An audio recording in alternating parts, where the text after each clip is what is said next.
6일 지방선거를 앞두고 준비한 국민공감 2022 경인지역 일꾼은 시간입니다. 오늘은 서영석 국민의힘 부천시장 경선 후보 자리에 있습니다. 어서 오십시오. 예, 반갑습니다. 네, 제가 알고 있기로는 지금 국민의힘 부천시장 선거 경선 한복판에 있습니다. 여론조사도 하고 있는데 내가 왜 부천시장이 돼야 하는지 유권자 여러분께 설명을 해주시죠. 예, 이번 6월 1일 지방선거는 정말 대단히 중요한 선거입니다. 우리 부천시가 미래를 그릴 수 있는 후보를 선택하는 그런 중요한 선거이기도 합니다. 3월 9일 대선에서 윤석열 후보를 당선시킨 것은 시대 정신에 부합하는 그러한 결정이 아니었나 생각을 하고 있습니다. 저 서영석은 부천에서 약 한 40년 정도를 거주를 하였고, 그리고 95년도 30대 때 부천시의회 건설교통위원장을 했습니다. 그리고 40대 초 43살에 경기도의회 부의장을 역임했습니다. 누구보다도 부천을 잘 알고, 그리고 시의원과 도의원의 경험을, 행정 경험을 쌓았고, 그리고 실무를 닦은 그러한 후보입니다. 그래서 마지막으로 우리 부천 시민에게 봉사할 수 있는 기회를 갖고자 이번 부천시장에 출마하게 되었습니다. 네, 이제부터는 저랑 대화하시면 됩니다. 네. 카메라 보고 안 보셔도 됩니다. 네, 네. 지역 일꾼이 얘기하셨는데 지금 국민의힘 경선을 서영석 대 서영석, 동명이인이 두 분이 나오셨기 때문에 2파전으로 치러지고 있습니다. 경선은 이제 당원조사 50%, 여론조사 50%인데 두 분이 구별이 안 되기 때문에 부천 정서영석, 부천 을 서영석, 과연 여론조사나 이게 변별력이 있을까 이런 우려의 시선도 많은 걸로 알고 있습니다. 네, 시민들이 걱정은 많이 하죠. 근데 동성동명이라는 것이 사실 같은 당에, 같은 이름에, 같은 나이에 이러한 그 후보가 광복 이후에 처음이라고 합니다. 부천에서. 그래서 저는 상대 후보에게 자, 시민들이 알 수 있게 우리 한번 정책 토론을 하자, 이런 제안을 했는데 그 후보께서 좀 바쁜가 봐요. 그래서 답이 없었고, 그래서 저는 우리 시민들에게 이 정책이라든가 공약이라든가 또 저의 그 행정 경험이라든가 이런 걸 충분히 설명을 해서 시민들에게 공감대를 형성해서 지지를 받는 그런 계획을 가지고 있습니다. 예, 제일 중요한 건 두 분을 이제 어떻게 구분할 건지, 특히 여론조사 경선이 지금 오늘, 내일 이렇게 치러지지 않습니까? 네, 맞습니다. 보통은 소개할 때 두 분을 구별하기 위해서 이렇게 소개하면 좀 더 후보에 대해서 알아듣기 쉽더라, 이런 부분이 있습니까? 저 같은 경우에는 사실 이제 정치권에 꽤 오래 있었거든요. 그래서 시민들이 많이 알아요. 그래서 이제 우리 여론조사를 하면서 이제 대표 경력 두 가지를 넣어라. 그래서 전 당협위원장, 그리고 이제 경기도 조직총괄본부장 두 가지 직함을 넣습니다. 그랬더니 시민들이 이제는 좀 알아보는 것 같아요. 그래서 뭐 여론조사 하는데 큰 혼란은 있지 않지 않겠냐. 그런 생각을 갖습니다. 혹시 이 질문은 원고에는 없습니다. 네네. 두 분의 정책적인 부분에서 가장 이 부분은 확실히 달라 한 가지 있을까요? 상대 후보하고 저하고의 이 공약이 차이가 많습니다. 많은데 한 가지만 딱 두드러진 걸로. 제일 큰 것은 저는 사실 20대 건설업을 했어요. 그래서 도시정비 사업, 재건축에 대한 부분은 제가 월등히 상대 후보보다 많이 알지 않겠느냐, 그런 생각을 가지고 제가 우리 원도심의 그 수건인 도시정비 사업은 제가 더 잘할 것이다, 이렇게 보고 있습니다. 알겠습니다. 오늘 방송 출연의 핵심은 두 분을 구별하는 법이기 때문에 그 시간을 드린 거고, 일단 부천에 이제 새 그림 그리시겠다 이런 입장이시니까요. 부천의 현 주소에 대한 진단이 좀 필요할 것 같습니다. 어떻게 보십니까? 근데 우리 부천시가 사실 지금 상당히 어렵습니다. 제가 95년도에 시의원을 할 때는 재정 자립도가 85% 이렇게 갔었는데 지금은요? 지금은 20%대로 떨어졌어요. 그래서 할 수 있는 것들이 이제 많이 제한이 되고 있습니다. 그래서 이 원인이 뭐냐? 이것은 그동안에 80년대, 90년도에 그 좋았던 그 공장들이 많고 대기업들이 많았던 그 시절이 아니라 그 공장들이 이주를 하다 보니까 고용 창출, 청년들이 떠나는 거예요. 그러다 보니까 비전이 없다, 부천이. 그래서 우리가 앞으로 부천의 미래는 이 청년들에 달려 있지 않습니까? 그래서 그 계획을 우리가 잡아야 되지 않겠나 이런 생각을 가지고 있습니다. 네. 잘 알고 계시겠지만 부천시의 가장 큰 고민 중에 하나가 이제 일자리, 그러니까 어떤 산업을 유치하고 기업을 유치하려면 부지가 좀 있어야 되지 않겠습니까? 네네. 기존에 있는 부지들은 다 공장들이 조금 있고 나가지 않은 공장들이 있고 새로운 이제 공장 부지를 모색을 해야 되는데 그 부분은 어떤 해법을 갖고 계십니까?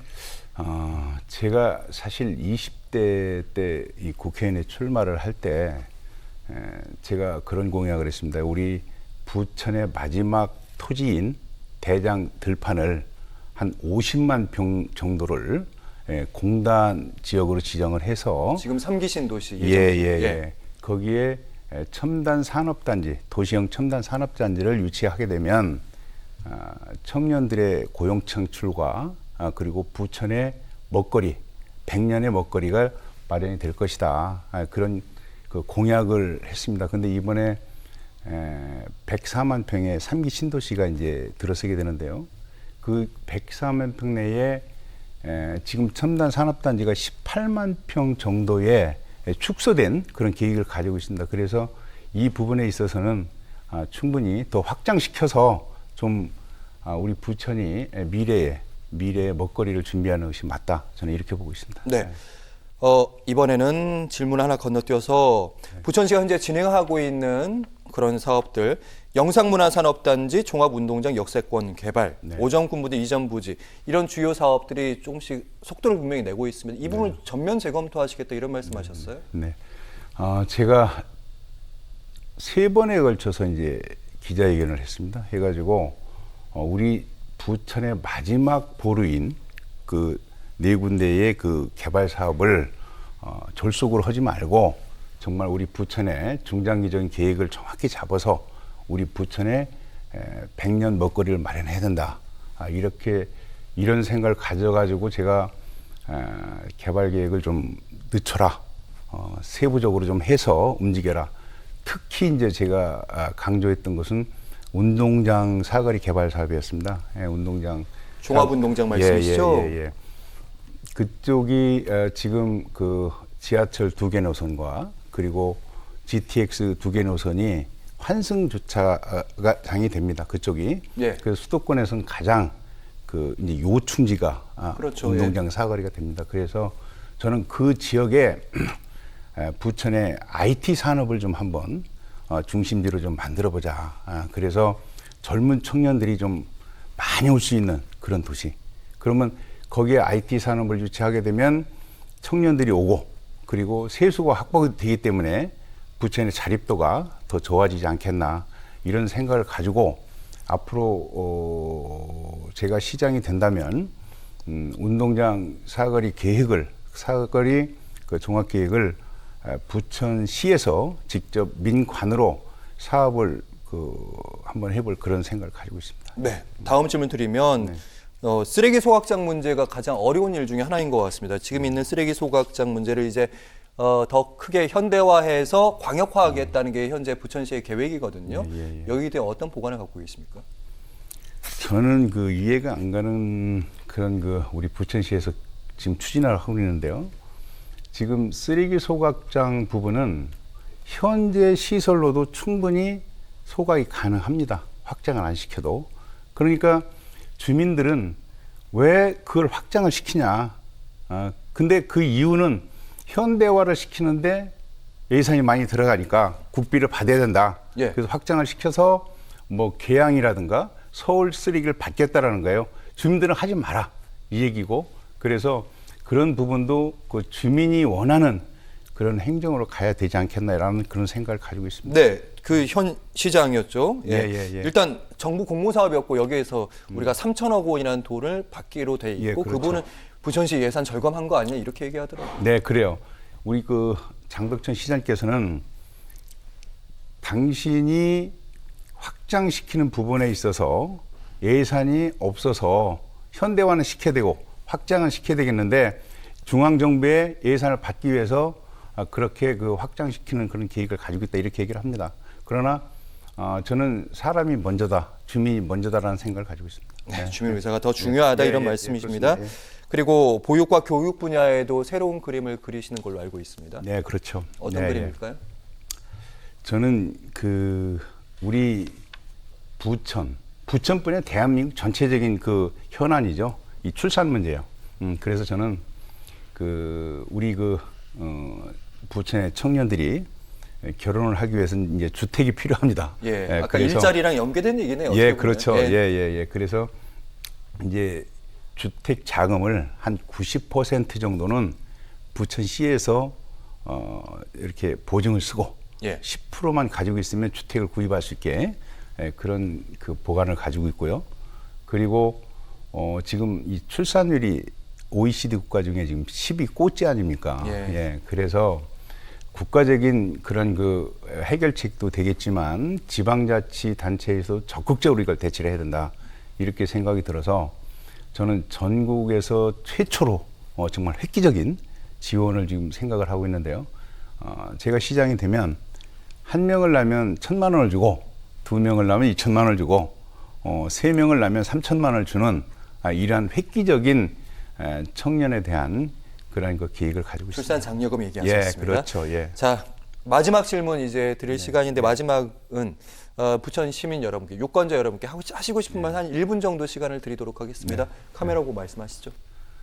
존경하는 부천 시민 여러분, 이제 부천이 뛰어야 합니다. 그리고 미래 부천을 만들어야 합니다. 청년이 다시 찾는 부천 만들어야 합니다. 저 서영석 반드시 부천을 미래의 도시로 만들어 낼 것입니다. 저를 믿어주십시오. 고맙습니다. 네, 서영석 국민의힘 부천시장 경선 후보와 함께했습니다. 말씀 잘 들었습니다. 고맙습니다. 예, 감사합니다.